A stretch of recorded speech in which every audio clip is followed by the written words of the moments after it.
Production was solid, deliveries not as solid. Is the sky falling? I, of course, always disagree, but then again, I'm looking at actual numbers and providing some context so I have some idea. I'm going to talk with my good buddy Herbert here to get some insights on what we think is really going on. I'm Brian. Welcome to Futuraza. So, Herbert, I don't know if you heard, but yesterday was the deliveries and production numbers. Those came out.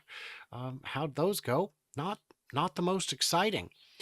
We saw production of 433, 371. I was off on my estimate by 1,570 cars, something Pretty like close. that. 1,571, 0.03%, 0.036% I was off by. But the deliveries lagged, and there are folks with some concerns that, oh no, this is catastrophic. Before we get into all the slides, thoughts on just that sentiment? Is it all going badly?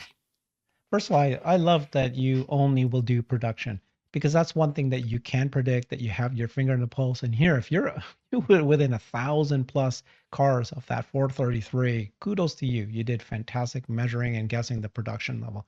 That one, I think it's more, although what a year, what a month, right? Or a quarter, because we had so many things that impacted production, and they talked about it. So that was incredible that you were able to kind of estimate the shipping diversions that happened, the attack in the Giga Berlin transformer that had them shut down, and then of course the switch over from Model 3. Those were the big ones. Deliveries was shocking. Everybody got shocked how low it was. What is it, a 9% reduction? Now, it was a tough year. I don't think you can say that this was not associated with demand. This definitely was partly demand. In fact, they said, look at what the words they said, right? Didn't they say this partly related to production? So they are themselves saying that this is related to demand. Now, I don't know if you're aware. Oh, actually, I know you are, but many of the audience may not. But BYD fell by 44%, actually 42% from their Q4 number.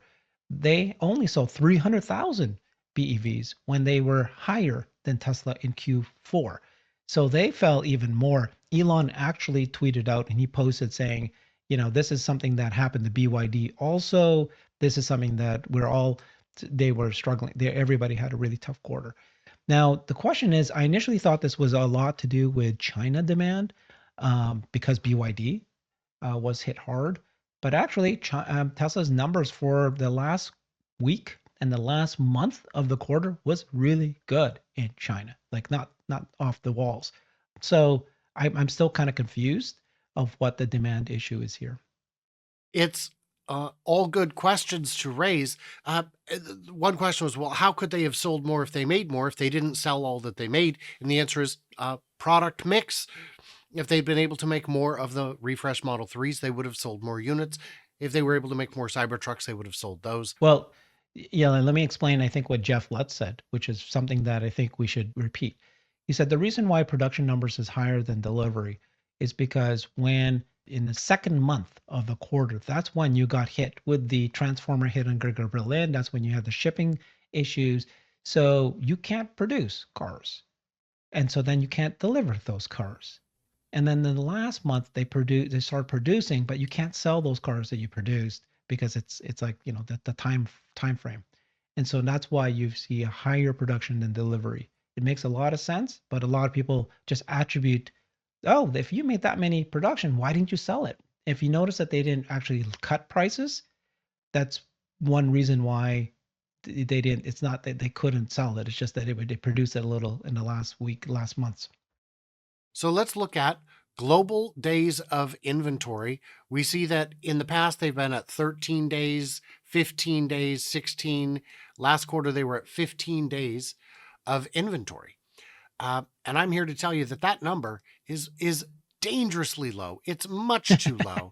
It's an unhealthy number.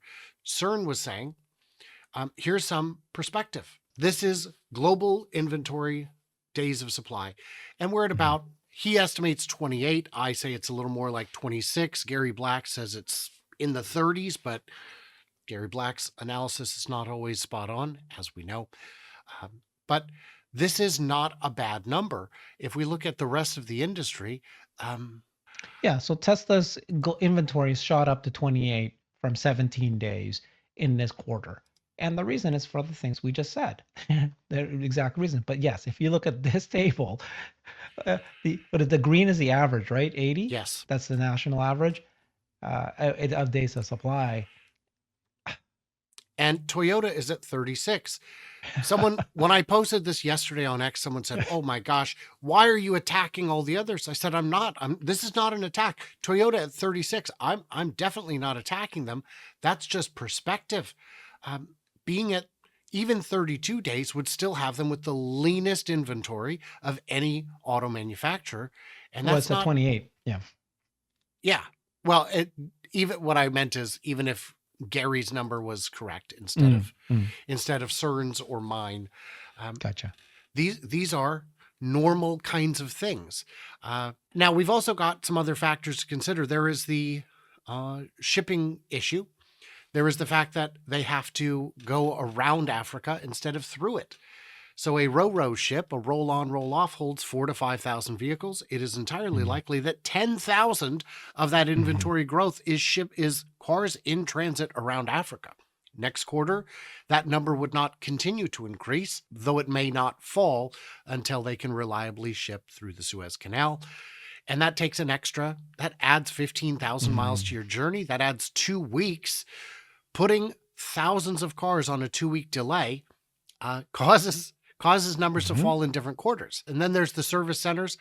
Every service center now has, and if you look here, I've seen numbers that say there are 700 plus as of a year ago, sales and service centers. All of those now have, not all, most of those now have Cybertrucks on display. Those aren't being put in customers' hands. They could be, but we're putting them there to draw people in.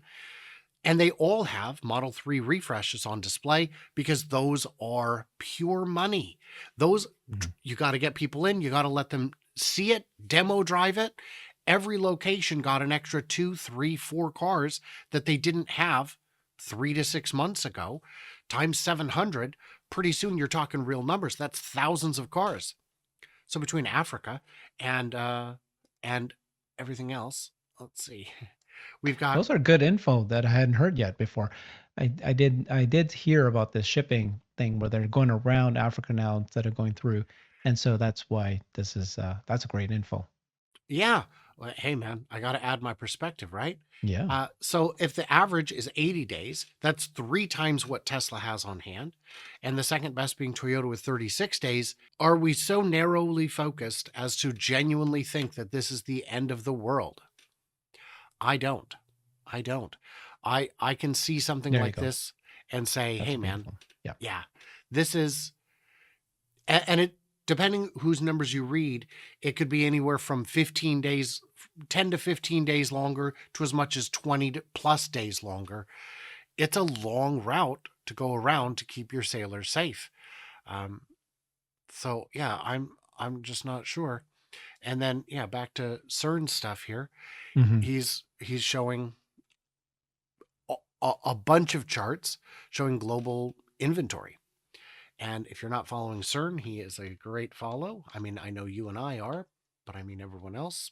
Mm-hmm. So there's a lot to see here. So yeah, and Jeff's sounding off as well. He's got the same chart I was showing. Uh, yeah. So thoughts are we doomed? Is this the end of the road? Well, so the question is, okay, this is Q1. There was a lot of things that happened in Q1 that will not be repeated in Q2, right? So the handover the change of the Model 3 to a new vehicle. Mm-hmm. Then you've got the shipping diversions. Then you've Mm-hmm. got the transformer arson terrorist attack on Giga Berlin. Those are not going to happen. There's some weakening in demand in China maybe because BYD got hit also, but it looks like that the last week looks okay. And a lot of that also is because the somebody was saying to me that the Chinese New Year was 10 days, which is more than usual. So the New Year happened in this quarter.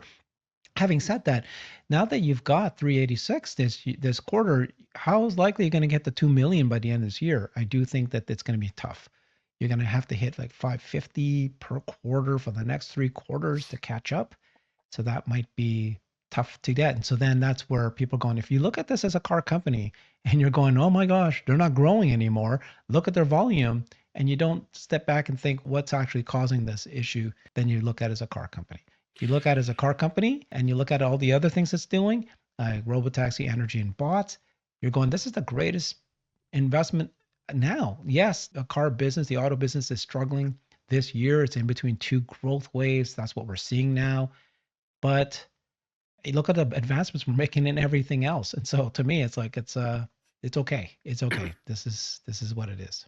And what I would point out also is that a lot of people are saying, oh my gosh, yes, but GM grew 6%. GM is still down from their pre-pandemic numbers. They're recovering a little. When you're as big as GM, you can grow by 6% and not be excited about it, because they need to be growing a lot more than 6% to be getting back to the numbers that they were doing just a few years ago.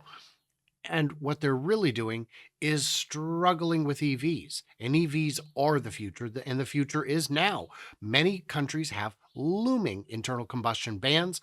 And if you're not ready with a full lineup of actually good cars that are actually saleable in those markets, all you're doing is treating to your home territory and hoping you can make enough sales there. And I'm just going to tell you, GM can't sell 10 million cars in the US alone. It's not possible. The days of that market share, at one time GM had over half the US market. Those days are gone and they will never return. Definitely not by making the e-Hummer and the Blazer. The Blazer, it sold 600 units. Yeah.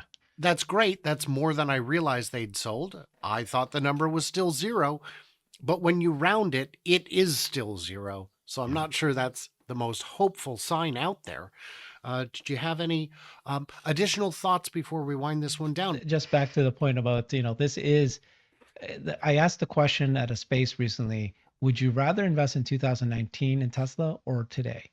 So 2019, right? You've got this showing that the margins are really high. They've solved the issue with Model 3 ramp. You've got this 50% growth that's ahead of you. Or would you rather invest now? Which is the auto business is collapsed. According to some people, it's no longer 50% growth. It's less than that, and the margins are collapsing from 30% to 17%, maybe even worse. But you've got energy now, 9% of the revenue now doubling this year. This year it'll double and I'll have higher margins. You've got the bot being produced, starting to show that it's a real deal product.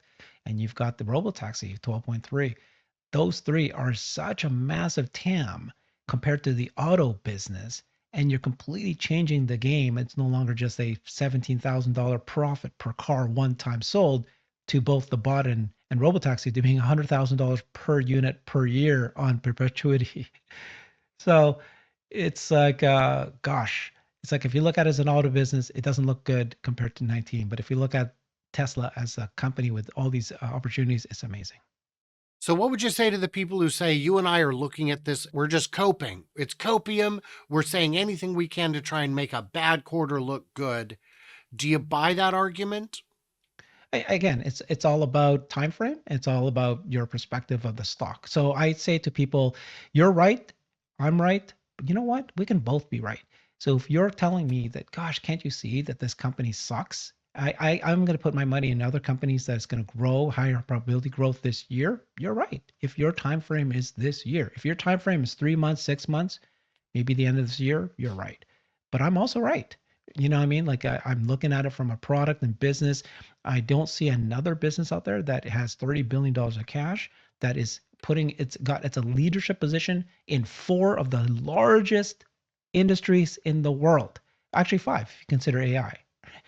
Not just the auto business, you got the bot business, you got the energy business, and you have the robotaxi business, and then you've got the AI business. And so these things will take time, but I feel very comfortable because I have a different time frame. So I think we can both be right. I think so. And as one astute and very witty person on X said the other day, Brian may always be white, but Herbert will always be on. Oh, very silly. You guys, if you want to support the channel, a good way to do it is with any one of these links. You can support me on Patreon or YouTube or X. That all works great. Everybody else, in the comments, what do we miss? What do we misunderstand? Leave it and stay tuned, stay juicy. And I cannot wait to hear from you, clever robots, on the flippity flop. Sure.